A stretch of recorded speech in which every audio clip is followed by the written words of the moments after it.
Yeah, I got this open here, so in case What? people, I got the Zoom call open so I can just not, I can leave it unattended.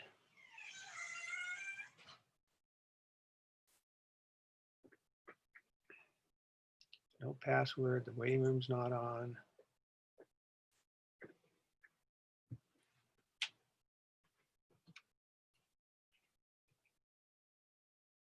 Kathy, where'd you go? Are you now schlepping stuff to the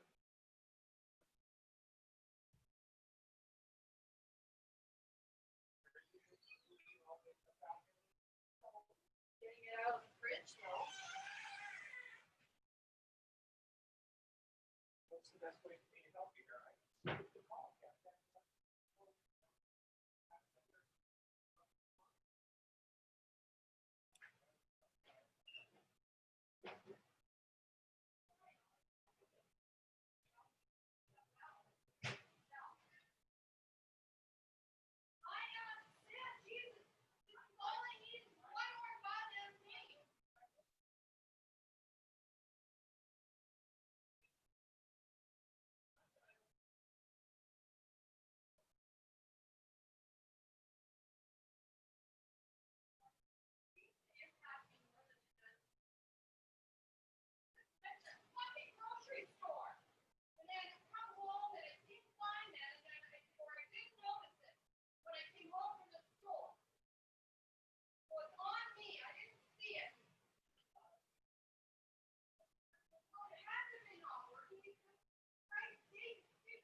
Yep, you have to unmute.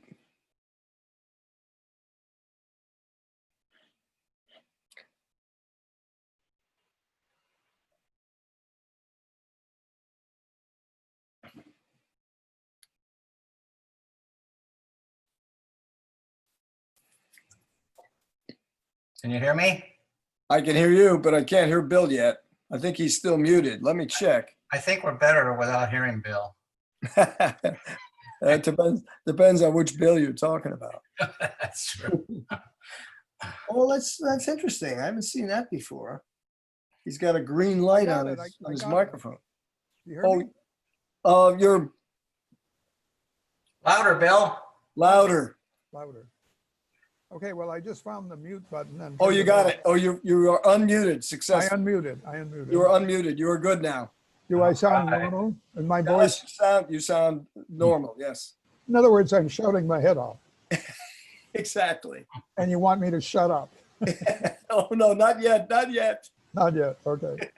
You're No, very no, I generous. think this is gonna As be. usual, you're very generous. So I No, poured this- myself a little wine here. So Oh, indeed. I just had a beer, so I'm lubricated. Who's that? Oh, Nevo's coming in for landing. Nevo's well, coming in. I hope he is. Why can't I get my picture in? Oh yeah, there he is. Oh, you got to turn on your video. Your video. Start, oh, there it is. Start video. Okay, There you now. go. There you go. Okay. Now we can see you. Yep. Yeah, I'm Oh, oh.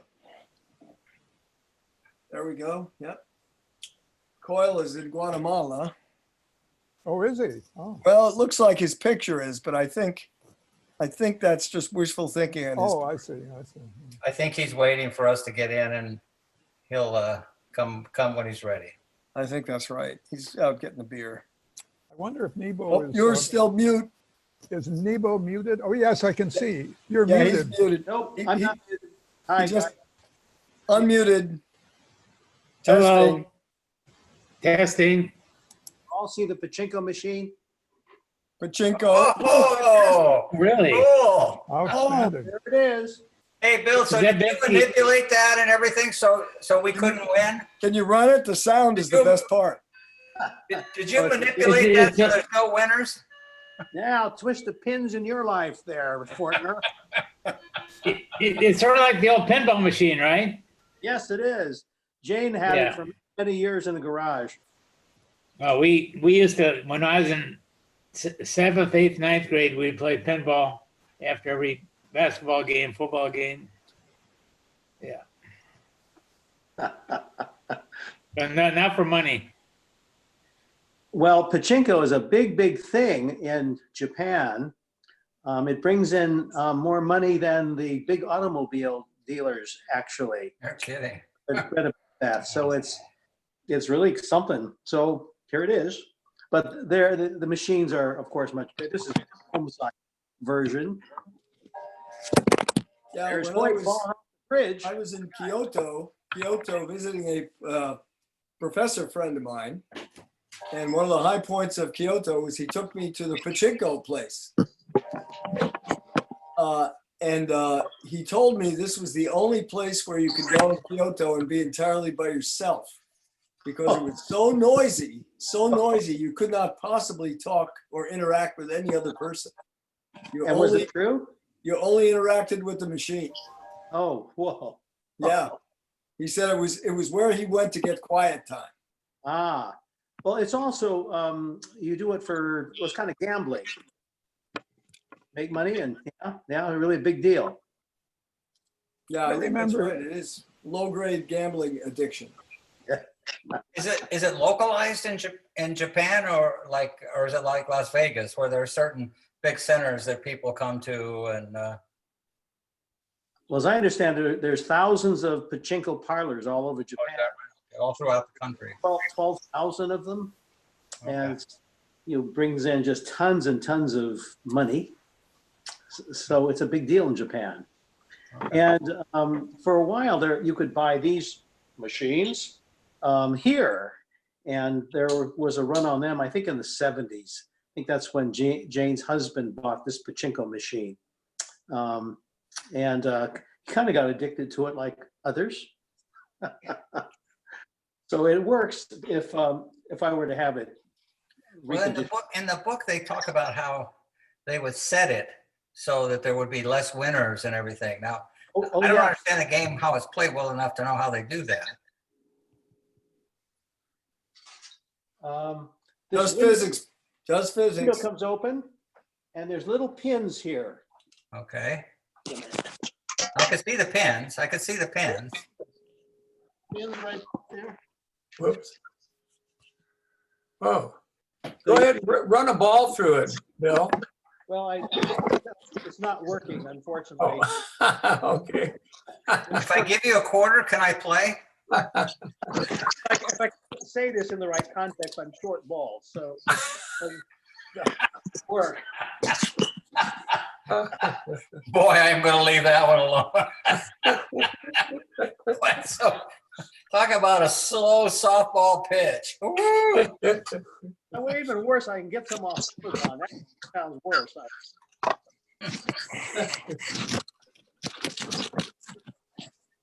All right, are we all here? Or where's Pat? Is he not here for sure? Well, he said he was coming. Yeah, He said it was kind. He set it up. Okay. He may have some other appointment going on, so. Yeah. He And set it look, up, but he may not be here. Dan should be here, right? Yeah, Dan Moore. Yeah, damn, it's gonna come. so we're waiting for how many of us actually got through this book? I felt so bad. I didn't realize it was. I did. I did. Okay, I got, 90%. I was a Your little audio's less, off, Peter. Peter, your audio's off. Turn on the audio. There you go. There you I go. finished the book about 5 minutes ago. I thought that was a Wow. fantastic book. You know, I don't read that much fiction, but I once I got into this book, and it took me a little while to get into it, but I just had to finish it. It was great. good, good, good. I had the same experience with it. That's why I picked it. It took me a little while, but once I was in, I was really in. You know, a couple of days ago, I went on YouTube, and there was an hour-and-a-half video of the author giving a talk at MIT to the Asian study group at MIT. And so she talked, and there were a few people interviewed her, and then, I guess it went an hour and 20 minutes or so. And then at the end, there were a bunch of questions. And what was interesting, it was a bunch of Asian girls that asked most of the questions. They would get up and they would ask, and they were saying, should I be, and these girls were from Harvard, and they were saying, should I be more timid? Should I not, be so aggressive and so pushy? And it was so funny because I mean, her big thesis, she said, of the book was, it says a woman's life is determined by who she marries, and that's basically what the whole thing was. And she was trying to tell them, be bold, be who you are, and don't be timid. And that was one of the big problems she said in the book, where the women that were in these books were too timid. Yeah. Hello, Kyle. Oh, Steve Nile. Yeah, Steve Nile. Niall. And Steve. Yeah. Are they on?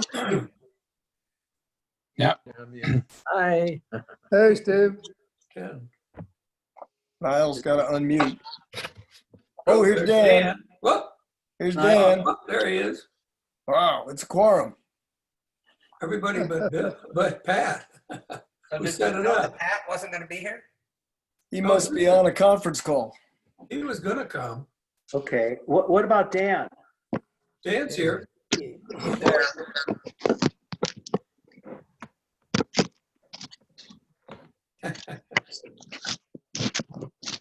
Heck with Pat. Somebody's making a lot of noise.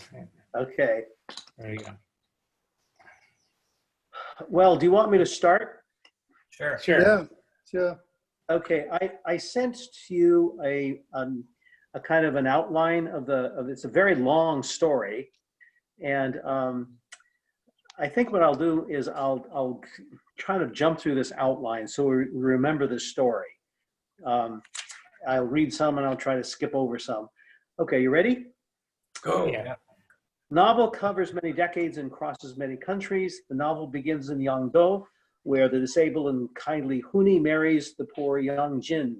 Together they manage a boarding house. They have a daughter, Sunja.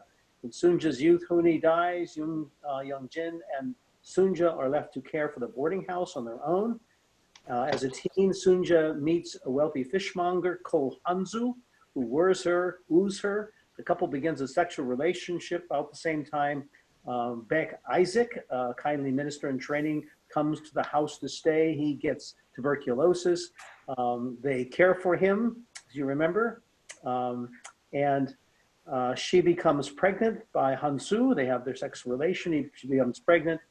He can't marry her because he's already married, has children in Japan, wants to, as you remember, have another home in Korea with her. And she says, no dice. So it ends up that Isaac marries her, and there's a lot of drama around that. Some issues there. Remember, the minister who married them asked all sorts of hard questions, I thought, kind of embarrassing. I think Isaac was embarrassed.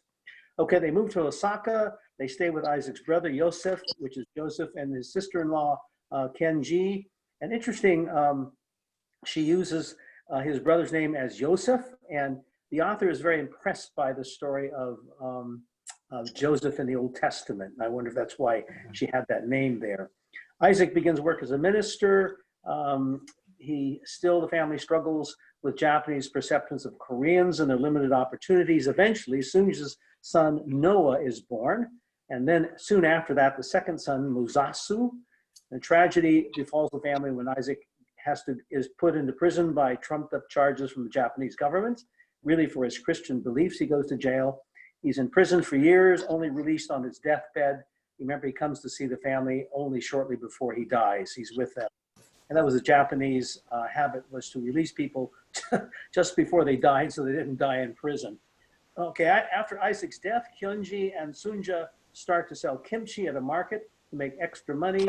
Soon their business grows, and a man named Kim Chang-ho, I hope that's right, Kim Chang-ho, came by and offered to arrange it so they can make kimchi for his employer's restaurant each day at a good salary. So they do that. Well, can I just interrupt for a moment? I'm going to have to beg off. It turns out yet another indignity. Now our fridge just went out. So I think every time so I'll let you guys enjoy the discussion. I wasn't that well prepared, but thanks for getting together, and we'll go see if we can work the problem. I had this brought to my attention in a loud tone of voice just moments ago. We have about 40 minutes, right? See you later. You know, you can go all night if you want. This has got the 24-hour meeting. Okay. Oh, good. All night. That will be on us, all right? Well, okay, after Isaac's death, Kyunji and Sunja start to sell kimchi, and you remember they do this. The restaurant's owned by Hanzu. We find that out later. And Yosef is really angry about this. That's a big deal because these are women working. He's supposed to work and make money. The war is in full force, and Sunja's former lover, Hansu, comes to tell her that everybody's in danger. The allies are going to bomb the place flat. They need to get out. And so he arranges for Hansu arranges for Sunja and the family to go to a farmer in just outside of the city. And so they hang out in that farm, as I remember. And I can't remember the farmer's name. I have another spot here. After Noah expresses an interest in attending college, and after he accepted at Waseda University, Noah asks Hanzu to fund him. Doesn't know Hanzu's his dad, just knows he's a friend who's fixed everything for them. So Hanzu agrees, and Sunja is very, very tentative, says we'll pay you back. And of course, Hanzu is saying no, no, no. That becomes something through the rest of the book. So both boys now find their niches. Noah, Noah starts dating a Japanese girl, Akiko, while Musatsu falls in love with a Korean woman named Yumi. Soon, though, Noah's life in Tokyo, where he's going to school, is spoiled. Akiko arrives uninvited at a dinner that he's having with Hanzu, And she's the one who tells him that, you know, Hanzo's got to be your dad. And by the way, he's a Yakuza. And Yakuza are like the mob of Japan. And we find that out as time goes on, how that works. And so he can't stand it, hurries home to ask his mother, who says, yes, that's your dad. And it ain't so bad. And he thinks it is. He says, I have Yakuza blood in me. And he takes off and goes to Nagano. I'll just read this. Distraught by his paternity, Noah leaves school and his family, travels to Nagano, starts a new life. He assumes a Japanese identity. Remember, he doesn't want anybody to know he's Korean, not even his wife or his mother, their wife's mother. He marries, he has children, never visits his mother, but regularly sends money. And during that same period, Musasu marries Yumi, have a son, Solomon, another biblical name. When Solomon is a toddler, Yumi is hit by a truck or a taxi, I think it's a taxi, isn't it? By a taxi. And Musasu and his family relocate to Tokyo after he dies, taking Sunja with them to care for the child. Okay, later, Hanzu informs Sunja that he's discovered where Noah lives, and they go to visit him, and very, very emotional scene. And he does not want to go back and visit, but he says, well, okay. But as they leave, he kills himself. I remember I wasn't ready for that when I read the book. And whoa. And I must say I had this big inner dialogue with, what the hell, what are you doing? So she did a good job of capturing me. Okay, when his son is a teenager, Musasu starts dating a Japanese woman named Etsuko. And Etsuko has a daughter named Hana who lives with her. And Hana is a real piece of work. You want to be, I just felt all my anger at just certain teenagers coming out of this little girl as she talked to her mother. I wanted to slap her. So another good job. Well, at Asians, at the funeral for the wife, Hannah and Solomon flirt with one another and they start having sex. And then Solomon attends college in the United States. That relationship, of course, didn't work. And remember, Hannah says to him, well, I'm just practicing to be a prostitute and learn it from the sex with you. I'm off to Tokyo for big things. Well, so Solomon takes off for the States where he goes to school and he meets a woman named Phoebe, a Korean American, becomes his girlfriend.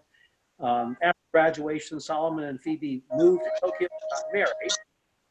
And that's where Solomon has a job with a British firm, but Phoebe hates living in Japan. Solomon visits Hannah, who's in a Tokyo hospital where she's dying of AIDS. After Solomon's first visits, the firm asks him to commit, remember this act of getting a piece of land from an elderly Korean woman because he has contacts. It's a little shady. Well, he does that through his contact with Goro, with whom his father had worked for many, many years, like an uncle to him. And that all goes sour, remember? Solomon is fired. He's kind of the sacrificial lamb. His girlfriend has a lot to say about his contact with the man who arranged for all this and then dumped him, threw him under the bus. Interesting to read. Well, so Solomon, after that, he and Phoebe up because he's not going to leave Japan, and Phoebe realized she can't live there, and he makes the decision that actually he never really was going to marry her as far as I can see. And painfully they split. She goes back to the US, he stays and goes to work in his father's pachinko business. The novel ends with Sunja visiting Isaac's grave, and the touching part is he finds out that she finds out that it's been visited by Noah in the past and also by Musasu. They've come by and seen him, and it's the grave digger is the one who remembers all of this, especially his contact with Noah, who had wanted him to go to school and further his education and got him to read literature. Okay, that's the compendium of the story. And my first question, I think, is just what do you think generally of the book? What are some of the thoughts you've had? Then I have some specific questions that actually come from the author in the back of the book. So first, just reactions to the book you want to make. I think it's one thing looking at it from a Korean point of view, you didn't feel like you were outsiders are really, scum of the earth, because you really identify them as a family before you find out that they were not treated very well by the Japanese. So it's interesting to see from the very inside how a lower class is treated and how well they adapted to it. Yeah. Adaptation is a theme throughout the book. Go ahead. Next. I think that one thesis of the book is that you can never outlive your past or your descent, where you came from. You will always have that in your blood and in your history, and you can't leave it. To me, that was really the thesis of the whole book. So. Yeah, I was surprised about the relationship between Korea and Japan and the people. I mean, that's something I had not heard before, never had thought about. And after listening to it and then hearing conversations, I mean, the reality there is just so mind-boggling. One of the things that surprised me was the fact that the church and religion was a big thing in Korea. That, she eventually married someone who was studying to be a minister, and I just was totally surprised by that. I didn't realize that the Christian religion would be a big thing in Korea. He wasn't drawn by his religion, though. No, his religion made him a nice person, and that's why he was willing to marry her. But I was surprised and then some of the people, I forget the guy who was ostracized from the Japanese because of his religious beliefs. I mean, he was sent to prison because he believed things that the Japanese said you shouldn't believe these things. And the Japanese had occupied Korea, right? They overran Korea, so they were like Nazis in Europe, and that's the way they treated the population. Yes. North Korea was not mentioned in this at all. I was sort of surprised. At the end, it was. It was at the end. It was, yeah, but of course it didn't divide until 1952. Right. Didn't some of their families come from Pyongyang? Yes. And then that's North Korea, and I think there is some discussion of that at a couple 3 points. That going back to South Korea was one thing, going back to North Korea was another, and most of them, as far as I knew, were dead. Yeah. And if you went to North Korea, you were never heard of again. Yeah. Yeah. In current Japan, there is a lot of the Korean population that finds itself oriented toward North Korea and hopes for someday a unification. They're not all happy about what they're seeing there, but their orientation, as I have read, is often toward the north. So that's represented in present Korean population. There's a name for the Korean population, which still suffers from the kind of separation and prejudice you find in this book. I was hoping to read that was all kind of in the past, but oh no, it's not. Yeah, I think the Koreans are still trying to get the Japanese to apologize for their use of women to service the army. What I got interested in was why the Koreans were so much weaker politically and militarily than the Japanese. So I read on the Wikipedia the history of the two countries and why they don't get along. And basically, it boils down to the Koreans didn't want to be subjects of the Chinese. And there was a lot of Japanese-Chinese difference in philosophies and so on. And then the Russians came in support of the Chinese in the late 1800s, and the Japanese fought a war. And I remember when I was in college reading about this war, the Russo-Japanese War. Japanese won, and in 1910 is when they took over South Korea, or Korea as a whole. So it wasn't so much that one country was less militaristic, one was more trying to be more accommodating. It was that Korea was kind of caught in the middle between Japan and China and didn't want to accept the aid of the Chinese and especially the Russians. I'm not sure what maybe it had to do with fishing rights and so on with the Russians.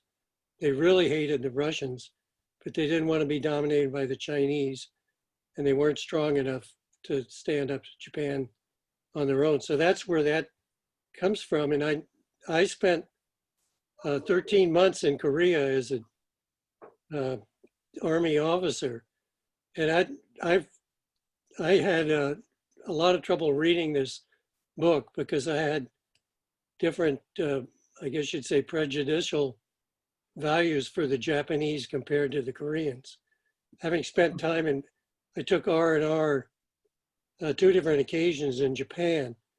And at this time, this was 1964, 1965, I found that I could get along better and fit in with the Japanese a lot more easily than the Koreans. In our outfit, we were pretty isolated. We were at a Hawk missile site on the top of a mountain. It was 7 miles from the DMZ. And we had what's called Katusas, Koreans attached to the US Army. And they were just a constant source of problem. And I can understand, having read this book and not realizing it at the time that they have always fought this stereotype that they're inferior to the Chinese, that they're inferior to the Koreans, that they're inferior to the Russians. And so to me, it seemed like the people that I met were much less outgoing than the 2 sessions I spent on what they call R&R in Japan. And I just had a hard time accepting that you should feel sorry for these poor downtrodden Koreans because of the Japanese. I think there's a big difference between visiting Japan and actually trying to live there as a citizen.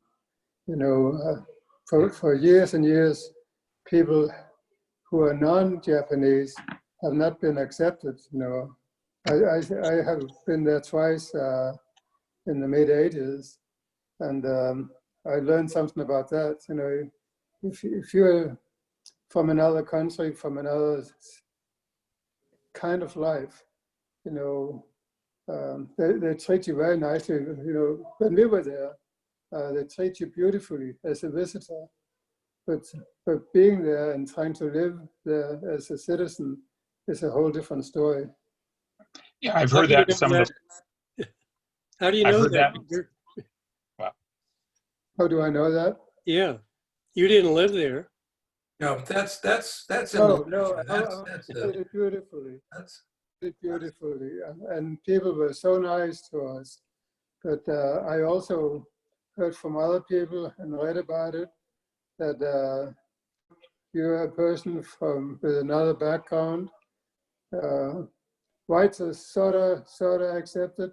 If you're black, you can just completely forget. If you're something else, you just don't belong. And it's a very, very closed society. Yeah, I've heard that from some of the reading I've done. One of the books, probably one of the James Clavell things, talked about how they're very insular, and one of their lowest castes in their society is a fisherman because they leave the island. So they go 2 or 3 or 5 miles offshore. They might even get blown to some island out at sea or something like that, and that makes them tainted. And I've heard that from a number of different places, mainly from reading.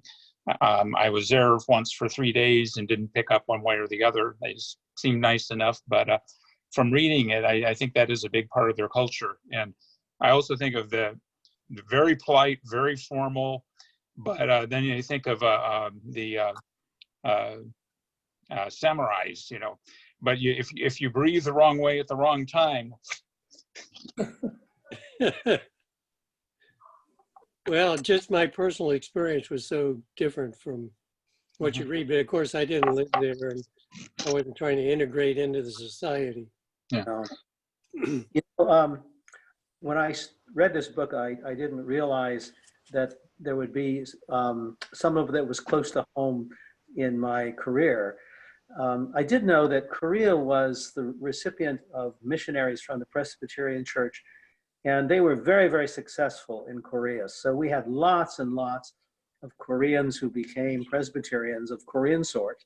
And then when they came to this country, you had many Korean Presbyterians, and we had a pretty good sized group of Korean Presbyterians in our presbytery.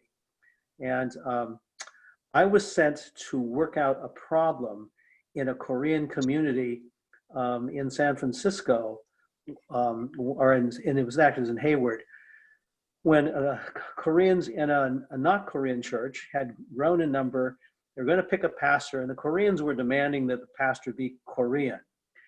Well, they were not the majority, and the majority wanted somebody who was Anglo and who would relate to both sides, but they wanted someone who spoke English, and so there was trouble. So I was sent to try to work this out, and it ended up that as I listened, the Korean group was dead set that they wanted that church and they wanted those Anglos to get out of there.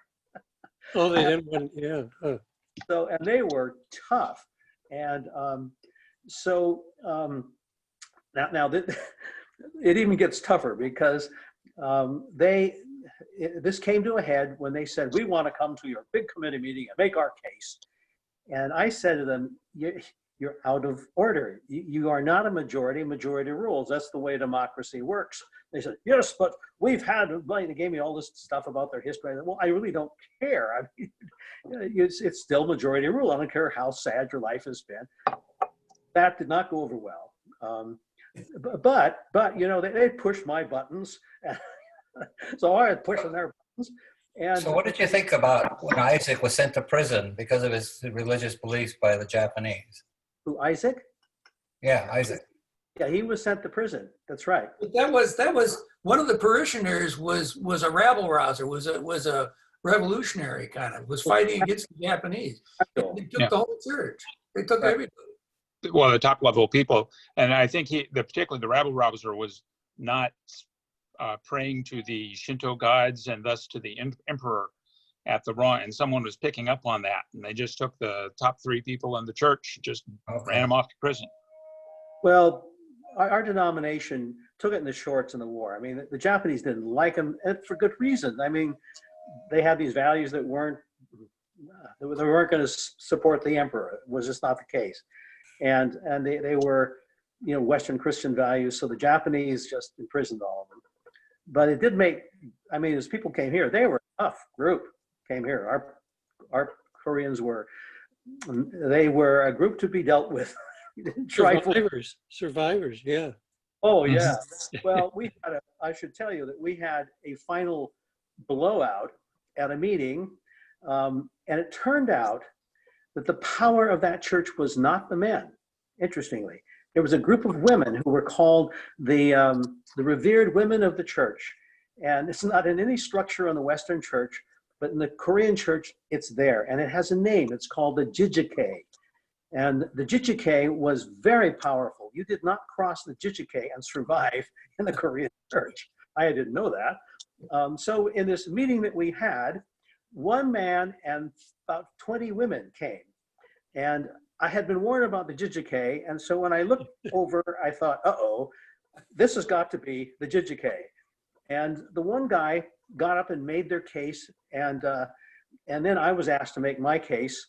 And I had learned from my friend who was Korean, be very strong. And so I made my case. Whoa. The Jijike absolutely exploded. They took this guy and they shoved him to the back, just kind of took him by his face and pulled him back. And these women went at me one at a time. And I mean, they were really mad. Now, they were so mad that they could only talk Korean. And we had one translator, a young girl, who wasn't used to the Jijike, but at least he tried. For me, the advantage was they could only talk one at a time. So I duked it out with every member of the Jijike one at a time, and they'd go, and I'd say, you can't do that. So it was this huge shouting match. I mean, truly, it was awful. Wow. And at the end of it, I was so adrenalized that when I saw the organizing pastor of the church cruising around the backside, having worked up the JJK, I went over, and my friend told me what it was like, because I wasn't aware. He said, you kind of grab that guy and it looks like you're going to punch him out. And we had this little talk. And at the end of it, it was agreed that the people were out of order and they didn't get their way. So that I thought was fair. Well, they were mad at me, that was for sure. A month later, they had the installation of the pastor they did not want. And I was invited to come and be there because I had helped it happen. When I arrived, I thought, I wonder where the JJK is. They were all there. They didn't leave. And when I arrived, I thought they're gonna do something to my car, slash my tire. It turned out they had tremendous respect for me. It was like, oh, Mr. Nebo, it's so good to see you. We're glad you came. Glad I came. You got to turn me into kimchi. Well, but they were. And there was this sense of respect for the strength and all. Now, I would not want to do this ever again, ever. It was awful. But I could see this was kind of a cultural thing, that you stood your ground, and that's what they wanted. And I found in dealing with the Korean church, there was that strength, almost born of living in all those ghettos and slums and living street justice. They were strong. And like Dan kind of put his finger on what I found in our Koreans. In one way, it was hard to work with them. But if you understood that strength stuff, you could do it if you wanted to do that every day. So as I read this book, I kept thinking of that strength. And the one who really had it was Musatsu. You didn't mess around with Musatsu, you know? He just punched out.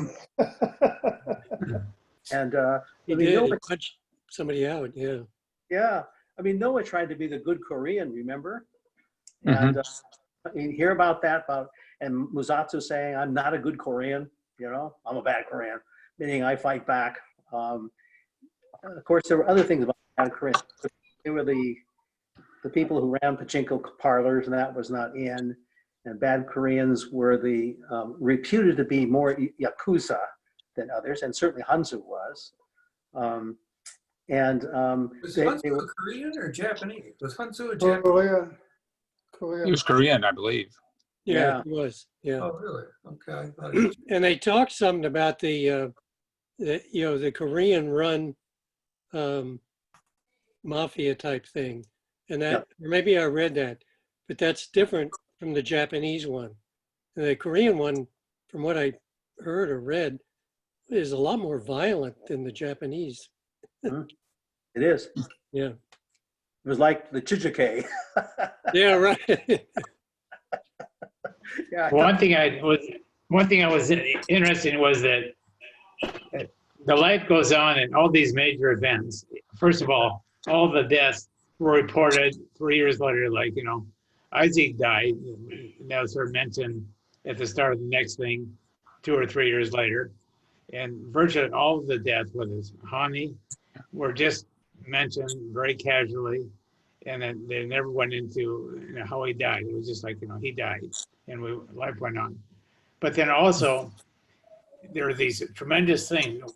World War II, you know, the Korean War, the war with Germany was just somewhere way up above and never really mentioned.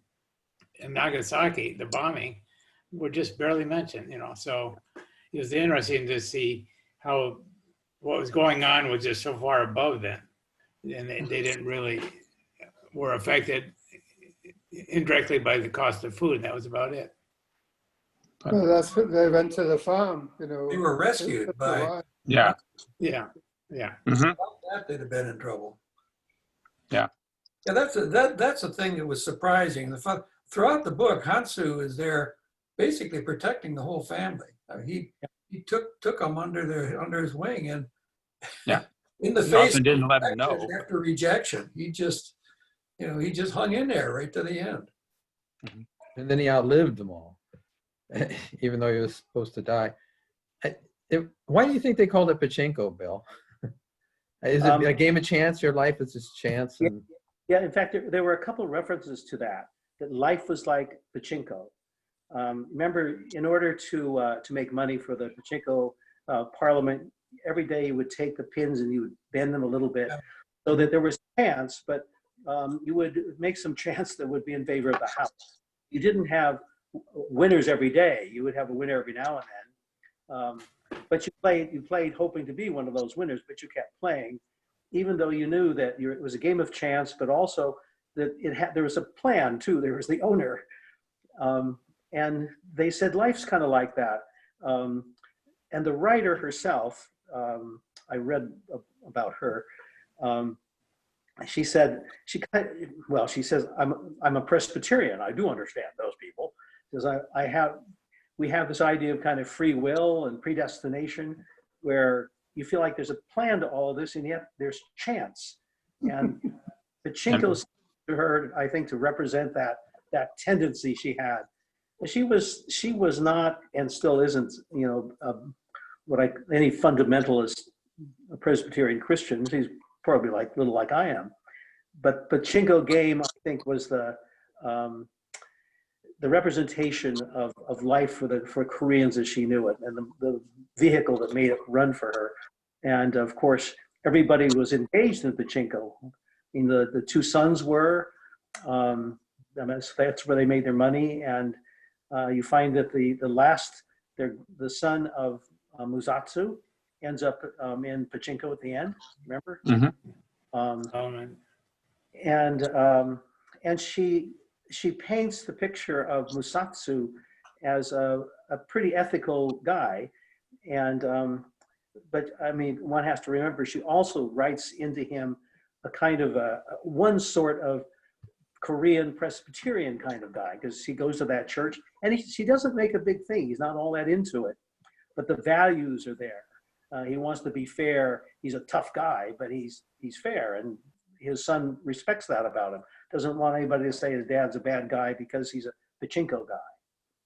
But the reputation of pachinko in Japan is that people who are kind of low life do pachinko, and that's not what I think. One of the other things is that is one of the few places that wasn't a menial job where a Korean could do something in that society.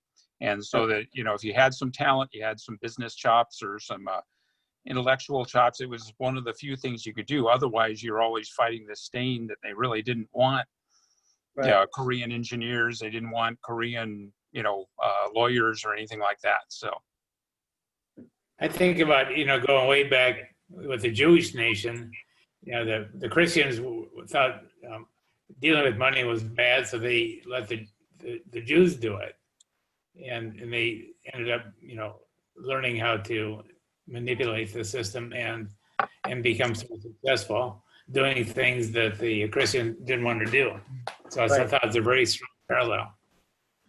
Well, Jews were money lenders, and right. Christians who didn't want Christian, they had to go to somebody to borrow money. So they could go use them when things didn't work out. They'd have a program and get rid of them. A great system for the Christians. And the Jews had to live in between the cracks. And in some ways, their culture had that same kind of toughness to it. Because I was thinking about that as I was reading about the Koreans, thinking it reminds me of some of the experience of Jews in Europe, being accepted as money lenders and then being rejected because they're money lenders. There are some questions that she raises I thought were interesting. She says the beginning of the book, the very first sentence is, "History has failed us, but no matter." And then she says, how does the opening line reflect the rest of the book? History has failed us, but no matter. Well, it's very common to what we're undergoing right now with the decay of the national government and the absolutely abysmal attempt to address something that could be obvious and they can't do it. I thought it was I thought it was prescient to have this book at this time when we just have the COVID-19.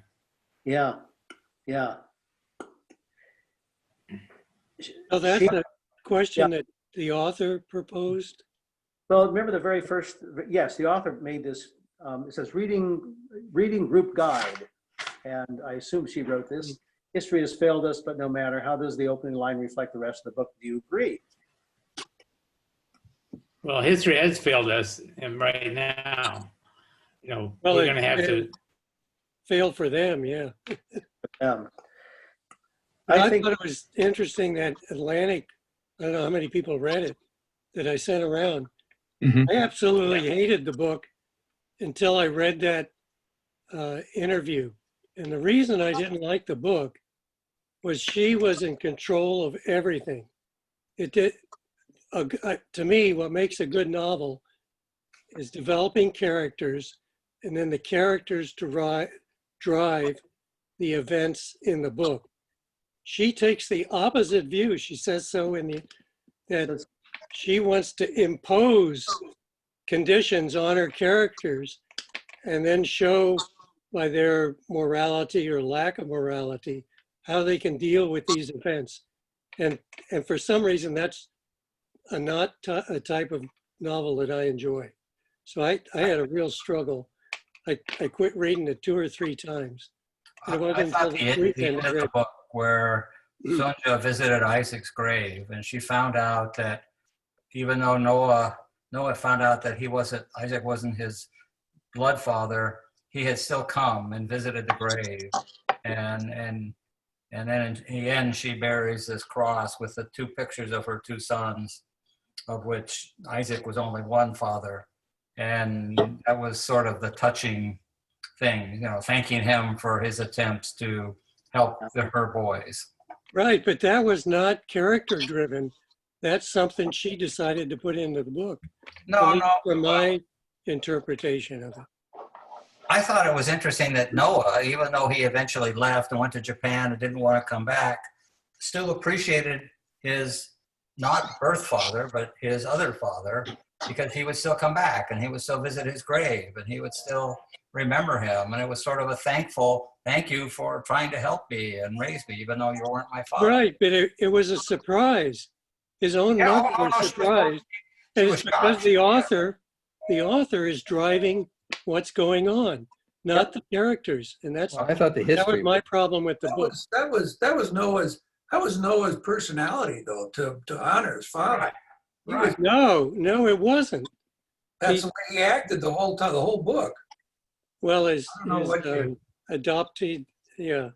I mean, his real father was the one that really helped him. Well, yeah, but Since he's a fictional character, I guess we don't know what his real personality was. But It was all dictated by the author, and that's what ruined the book for me. Of course, I have to tell you, Anything. if you watch this 1 hour and 20-minute YouTube video of her giving this talk at MIT, and then having all these questions coming from mostly Asian kids, a lot of them from Harvard. I mean, she was very, very, had a very strong opinion of what she did, what the book and what her motivations were. And basically believed, the Koreans, women were screwed. They basically, if they married a good man, they could make it. Otherwise, they were on their own and they didn't have a chance. I mean, and it was interesting because there were girls that were from Korea that were going to Harvard, were asking her questions. Should we be timid? Should we not be bold? And of course, she told them bullshit. Anyway.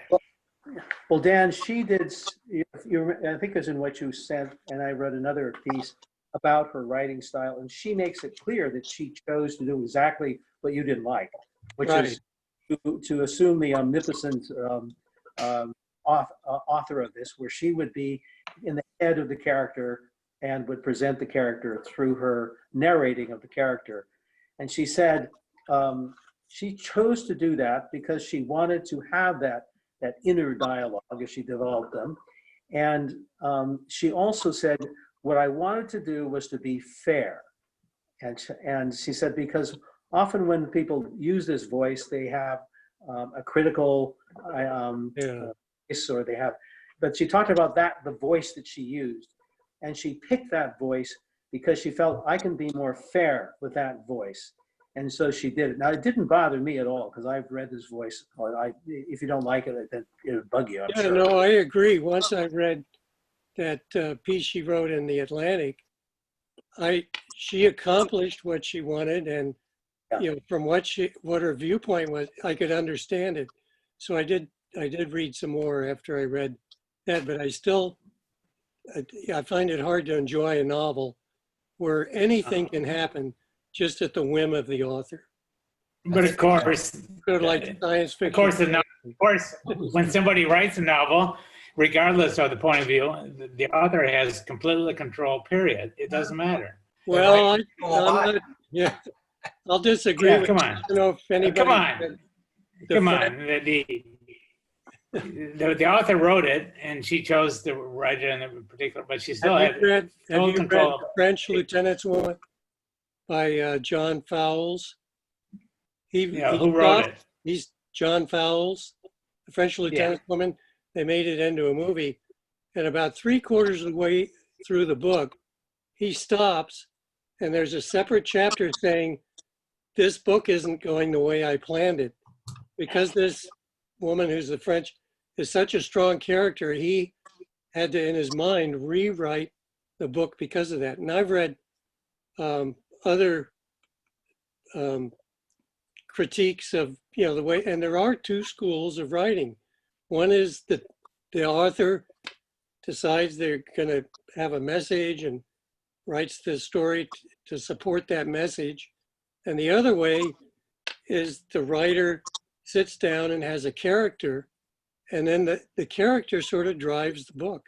You're right, the author is still writing it, but he lets the character drive what the actions are.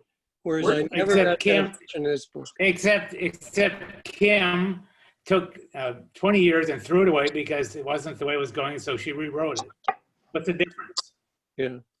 Yeah, I think she had some of this voice that I found interesting, because she went to Japan and she lived with people. She had started to write, and then as she met with Koreans in Japan, she threw out a bunch of stuff and rewrote. So she had some of the same experience, even though the voice was different. I guess I would find her trying to get into each character, and had she wanted to have it character driven, well, she could have done that, pick a character and have everybody bounce off their life. But her idea was, I want to tell all these different stories.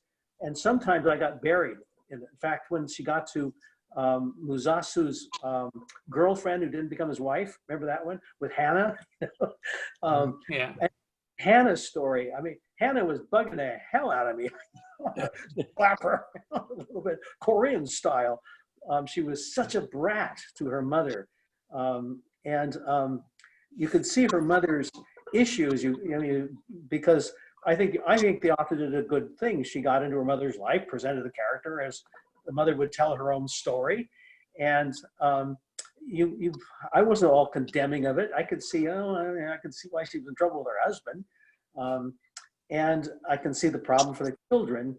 But then Hannah comes along and kind of uses all the bad stuff that her mother had in her life for her own plan, whatever that was. And I thought she did a good job. I thought she was fair to Hannah, because as I was angry at Hannah, I think, well, let me add this up. And I thought, well, actually, she's right about some stuff. And then some other people, actually, she's right too. And what I came away with was thinking, I'm glad I'm not their counselor. Thing. So I thought she did a pretty good job of being in those heads and telling each story. And then when I read about the author, she said, I want to tell not the big stories of kings and emperors and big armies. I want to tell the stories of the people who are affected by all of that. Sure, you can look at the river, but I want to look at the, the currents in it that are flowing in it that make up the river. And so she tells all these stories that are all interlinked. And when I finally caught on, I'm going to hear a lot of stories. And sometimes the way they link, I won't be sure how I feel about it. Hannah's still sort of, you know, I have AC/DC feelings about her. Like, I wouldn't want her to date my son. And so I thought she did pretty good that way. Can I add or bring up a thought? Yeah, I read the thing where she said, basically she was looking, she was writing from a teleological point of view, you know, a purpose. What's the purpose of things? And I think that's partly what Dan is worried about. And so the thought occurred to me, she's doing that deliberately to show these the crises not only within a family, but in cultures. And then I thought of Dickens. Now, I'm not an expert in Dickens, but you know, I wondered, those of you who have read Dickens a lot, is this like Dickens in the sense of showing through a lengthy, complex narrative, the life stories of people in conflict, either with their status or with their government or whatever, and again, long, you know, very deep stories. Does her writing in some way reflect that style? You could accuse it of teleological stuff, you know, of purpose and all that. But is it Dickens-like? What do you think? I don't think so, because I think in Dickens, the characters drive the plot. Whereas in this one, you know, it's clear she just is driving everything. The idea that, losing my voice here, sorry, that early on there's a decision that the two women want to go and make rice cakes or something. And the husband, Yosef, is that his name, is totally against it. And then the chapter ends. The next chapter, they're working at this they're making these rice cakes and selling, and there's no transition as to why did they start doing it. The husband was adamantly opposed to it, and so, you know, nothing's driven. She just decided, okay, these two women are going to go into business. Well, they're not worried about what, you know, what did he do to allow them to do that? There was a reason. There was a reason because the wife says, I can't do it, but Sonia said, well, I can do it and you can come along. And if you don't, you know, if you do a certain thing, if you don't stand inside, then it's okay. So she figured out a way to honor her husband and still do what they wanted to do. So she did explain it.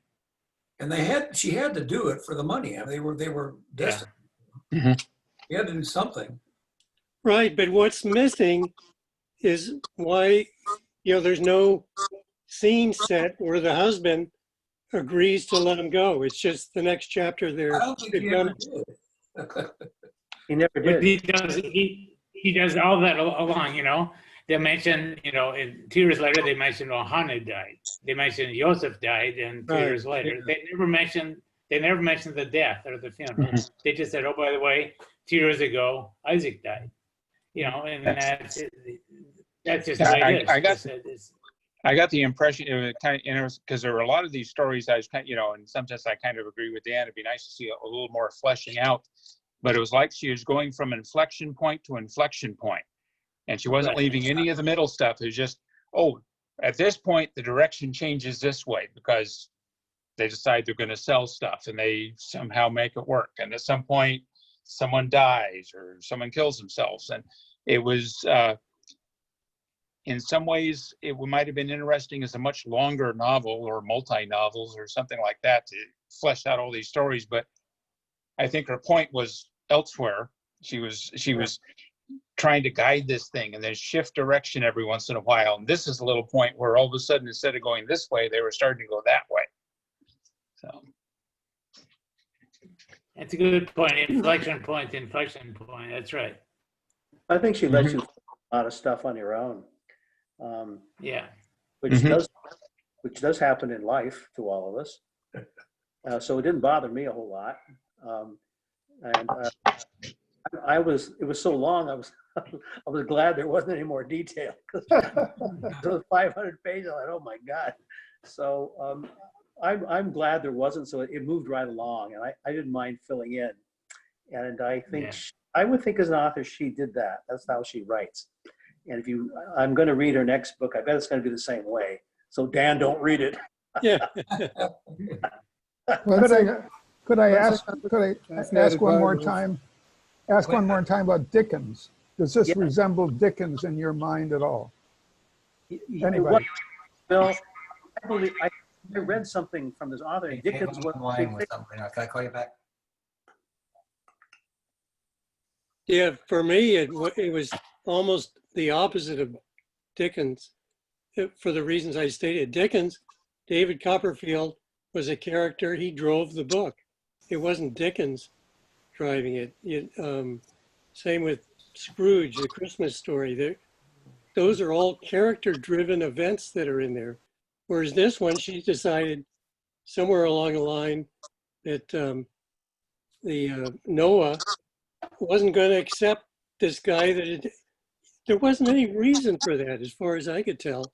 She didn't go into his inner thinking about, gee, I'm going to kill myself because I've got Yakuza blood in me. Or, that was just completely out of the blue. Whereas, I think with Dickens, you see the character and everything you read makes sense with the character. Whereas for me, you're constantly getting these jolts. Wow, I had no idea this character was like that. He would go off and commit suicide when he found out who his real father was. But he did that for the it's same reason that unmotivated. he left the university. Yeah. Right. I mean, and you read the interview, that's the way she wanted to write the book. And I think she did it very effectively. Well, but if you think about it, at this point, Sanju and Hansu were doing what they thought was the right thing. So it was from Sonia's and Hansu's point of view. Yeah. So Noah was a third character. And by the way, she did, and they did something that they thought would get the family together. And oh boy, he killed himself. That was a pretty big shock. So it's from their point of view, not from Noah's. It's a shock because you never saw him. You never saw him. Of course it upset him. But I think there was some back. Of course it is. But of course it is because Sanju and Hansu thought they were doing a good job. So of course they expected something good to happen. So it was a shock when Noah killed himself. Right, and there's no motivation in the book for that, as far as I could tell. It doesn't have to be. I disagree with that. It doesn't have to be. I think Dickens is a good counterexample, and I think most of his books are considered great novels. Whereas I don't have any confidence that this book will be considered a great novel. No, it already has been. That's a little late. Yeah. So let me say one thing. Before people go, I can see some people getting antsy. I do want to talk about next month's book club and what my plan is to sort of go forward. So when we're ready to be finished with this, I would like a few minutes to tell you what my plan is. I don't need to do it now. So no, do it later. The motivation when Noah kills himself. I remember thinking the same thing, thinking I'm a little different, but thinking, come on, Yakuza blood, what the hell is that all about? Yeah. I look back at him, I've had a growing dread because he wants to be the perfect Korean. He wants to fit in with Japan and represent his people and be the model Korean that they look up to, and he does all the right things. But whereas his brother says, "Screw it, man! He's getting my way, and I'll just knock you." And in a way, I thought, he's got the staying power, and I wondered what would happen. And so when he did the Yakuza thing, I thought, you're uptight. I want to be perfect thing. That's what's getting you. And if I could reach and take the pachinko pins and twist that dial a little bit, I could get the ball to go a different direction. And I thought, well, you know, she told the story well for me, because in looking at it as somebody who had to deal with people like him all the time, he did come to an end when he kind of snapped when they said, no matter what you do, you won't be the perfect Korean because you've got this taint. And in that culture, it was a taint. And you get, it frustrates me because as an American, because you think taint is what you do, not what was done by somebody else. His father, Yakuza, what the hell? My father was the Cosa Nostra. You know, I don't walk around with that. So, but this perfect guy trying to be perfect in that society, that's what drove it. And it was very frustrating to watch it. So for me, that was success for her. And that's how she told it. And the voice worked for me, Dan. But I can see how it might not work if you want that character-driven stuff that wasn't there. Yeah. Well, and her talk that she gave, her big issue was the plight of women. It wasn't really men. It was really the issue of women. Korean women basically had a very limited ability to succeed, and it really all had to do with who they married. And you know, they could not succeed without having a husband or somebody that was going to help them make it through the society that they had to live in. Yeah. Well, Sunja had to behind her. I mean, that came out in the book, didn't it? Yeah. Yeah. And one of the things she asks is about, do you think women suffered more than men in this book? And it seems, and what would you say to that? Did women They all suffer? suffered. Some of the men suffered big time. Yeah. I think a lot of people. Isaac. Yeah, but Depends on what you talk Noah, about. you know, Noah, he got up and he moved away. I mean, all of a sudden he got discovered again, and but you know, he had the ability to take off and find a different life. And you didn't find women having that ability. That's right. That's right. Yeah. You think about the last book I read was A Place for Us. You know, the same thing.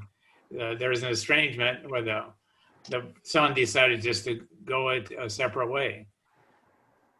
Yeah. And how he ends up, they're not quite sure, but he says, I'm going to just do something that the family isn't going to be accepting of. So I'm just going to go away, disappear, and never talk again, except he does come back and talk to his his nephews. So there's a strong sense of the feeling is almost the same story. And then I thought halfway through with the Presbyterian, there's a little bit about the river runs through it at some point where the two brothers starts to diverge. You know, one being very uptight, straightforward, and the other one being this very reckless guy. Yeah. You know, the author, in things I've read, points out her influences, and one of her big influences was Dickens. Interesting, Bill, that you brought that up, because that was something to help shape her writing, was Dickens. Yeah, she liked the Victorian period that came out. And I think this was kind of a, if it's possible, a Korean Victorian type novel. Yeah. Yes. You know, there's a very strong society, and you go against that society at your peril. And that was kind of what the Victorians were about too. Yes. But she said, I think, in this interview on The Atlantic, that she wanted to write, you know, a modern Victorian novel. Was this, Dan's, her first novel was Free Food for Millionaires. Do you think she was referring to that or to this one? Yeah, I don't know. Yeah, but this was written after she wrote the current, you know, the book we just read. Okay. The interview they had with her. There's a good interview. Right. It could have been the other one. She gave a talk at Yale, and I was listening to that just before we came here. I couldn't finish. A fascinating talk. It'd be worth, I'll maybe get a link to it. Listen, because you get to see her and listen to her, and she's a fun person to listen to. Wasn't the one at MIT? I thought this was at Yale. It was. How long was it? It was maybe an hour, her mother, It was an hour and 20 minutes. I thought it was MIT. okay, now her parents were there. She pointed that out. Oh, no, that wasn't, not. There's that's history. not- So it was very, very personable and interesting, and talking about her work and how she came to it. She was a lawyer. She went a corporate lawyer for 3 years. She got her law degree at Georgetown. Got married a guy who's Japanese and American, Anglo. His one son. I guess lived in Japan 4 years. Now she's living in New York, someplace. Well, Dick, why don't you talk about the next book? Okay, so the next book is mine, and rather than picking a specific book, I decided to pick a title, a subject that we will read many things about. I don't know if you guys have heard about the coronavirus that we're going through, and so what I decided to do is to pick that as a subject that we would go through. I sent two articles by Mike Davis. One I thank Peter from, he sent it to me, that I find very fascinating on discussing, what are the things that have led us to this, and what has our country done wrong, or in general, as a basic issue that we need to think about. And I encourage, they're easy to get PDF files, and you can sit there and you can read them.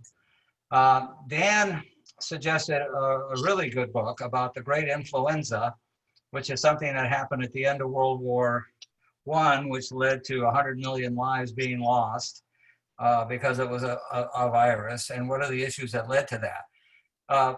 The only problem I had with that book, it was written in 2006.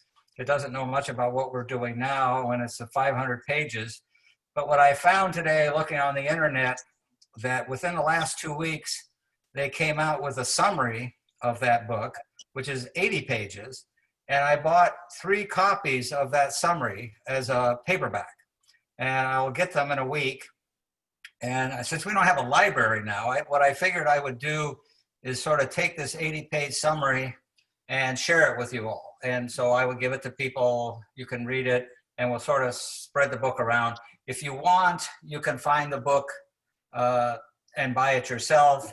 And I'm told that the Kindle version of the book doesn't cost anything, or it costs $1. So I encourage you to the basically. shorter book, right, Dick? Pardon me? I downloaded the Kindle version of the summary book that you're talking about. Right, yeah, that's it. It's a summary. And book, yes. It's only 35 pages. Oh, is that right? So Okay. I wonder if I haven't seen the book yet. I just saw what they described to me. And okay. But if you don't want to read the book, the summary does a good job. I think I've read the book and the summary, and I think the summary does a good job of capturing the overall theme and the topics of the book. The problem is it doesn't go into much detail. Right. So it might inspire you to read the book. Yeah, and I have the book. I have an audio version of the book, and if people want to go into more detail, what I'm concerned about is, if we're going to do this a month from now, there's a whole lot of shit that's going to be happening about this virus between now and then. So I figured if we could talk about what Davis thought about what the issues of what caused it and what sort of things, Dan's sort of book that describes, what we learned when we went through this once before. And I'm sure there's going to be other subjects that are going to come up. What is going to be the fiscal impact of what we're going through right now with the cessations? And so what I'm proposing is, here's 2 parts. Read the book, read these articles I have. And in the next couple of weeks, if you have something that comes up that you think would be really a timely article to include this, then we will do it. Send it to me, and if you really think this is worthwhile to do, then I will share it with basically everybody that can. The only issue I have is you got to get it available as a PDF file so I can basically send it to people. And so what my plan is to have a general discussion in a month from now when we have the next meeting. I'm assuming it'll be on Zoom. To talk about what's going on, what are the causes of this, what are the potential impacts of this, what are the things we can do in the future to make this less, and I'm guessing and I'm hoping that some of the things we'll talk about a month from now are things we don't know about now. Because this is such a timely subject, I figured having sort of a flexible thing that we could adjust it as we go on. But I encourage you to, one, read the Mike Davis articles, either figure out a way to get the the summary of the great influenza. If you can't get it on your own, I have extra copies of the book, which I'm happy to share with anybody. I hope that we will pass them around. And if you have another idea, one of the big issues, what's the fiscal impacts of all these things that we're going through now? All these restaurants we have shutting down, all these people. I mean, you know, Jim Murray's daughter is trying to figure out what the hell are we going to do with our coffee shop. I mean, there's a lot of things going to go on. And having those discussions as this broad group of people, I think would be a very interesting thing to do. So How soon do you plan. think? Sorry, go ahead. How soon do you think the banquet will allow a packed audience? 2 years, 3 years, ever? I have a bunch of guys that play cribbage, and I said, when do you think we'll play cribbage again? And they said 2011. So, you know, I don't know. I mean, the problem is people want the economy to go back, and, you know, they're unsure what the impacts are. I mean, you have all these states that are bringing things back, and we're going to find out what the impact is. You know, all of a sudden, It people come depends back. on whether they can find a cure Or they're going to find a cure. We have all these things that, okay, this makes people get better in 4 days instead of 7 days. Let's give it to everybody. And does that really cure people that have the virus? You know, I don't know. What's interesting, in 1918 through 1920, they never had a vaccination. They never had a treatment. Right. What happened is the virus mutated to a very benign version, and that solved the problem. And I think we're going to find the same. My prediction is we'll find the same thing here. You know, Mike Davis, really, you know, he's a, I don't know, at-large professor from UC Riverside. You could go to Wikipedia and look him up. I found the things that he wrote rather incredibly informative, and it really did a good job of putting it together.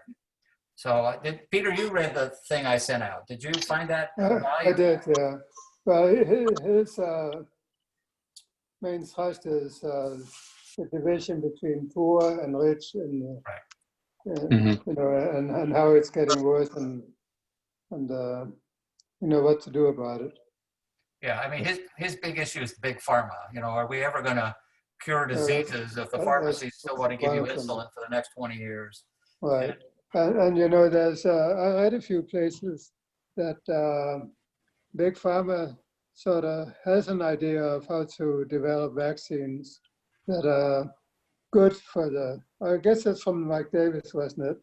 That will kill all these viruses altogether. But the big pharma is not willing to do it because they address another part of the virus that will change constantly, so that there's always a demand for new vaccines instead of something that will kill off the whole process forever. Yeah, so I think that's one topic to look at. And I don't know how expert he is as a virologist. I found what he wrote about that. He talks about the stem and then the cloud, and I have very little confidence that he knew what he was talking about when he stated that. But you know, I'm not a virologist either. Well, so like I said, my goal here is not to, okay, here's this book, I'll read this book, and we'll come back in a month and talk about it. It's really, here's this subject, and we're going to pursue this subject whether we like it or not. I mean, it's going to be on the news every fucking night. And, you know, we're going to be living at home, wishing the hell shit we could go to have a goddamn beer again on a Wednesday night. And so, I mean, I think it would be worth trying to get everybody sort of thinking about things, and a month from now have this sort of a meeting, and you know, we'll figure out how to organize it once we have some idea. So again, like I said, if you have an article that you think would be of value to people, send it to me. If I can get it as a PDF file, I'll share it with people. We'll get down toward the ends and we'll pick the best, and we'll have a discussion on many different subjects relevant to coronavirus. Okay. I like that. I like a topic-oriented discussion. Yeah, okay. You have a date? Whatever the hell the first Monday of June is. Should I go look at my wife's calendar? No, don't worry. That's okay. No, don't worry. We can figure it out. We'll figure it out. And can you send whatever links you already have, Dick? Or have you already done it? I thought I sent it to the group, but I got it. It'll be June 2nd. The first June one. 1. First Say- Monday is June 1st, yeah. Okay. June oh, 1st, yeah.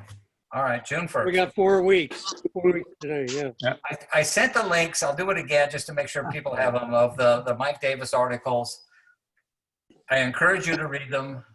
If you have seen something that you think people would find really interesting, send it to me. Obviously, I don't want to send 50 articles out to people. So the one thing that I haven't seen a good discussion of, what's the impact, the fiscal impact of all the things that were going on now, all these people that are unemployed, all this government's debt that's we're increasing various things. And you read all these articles, oh, don't get out of the stock market, stay there forever. Eventually it'll go back up.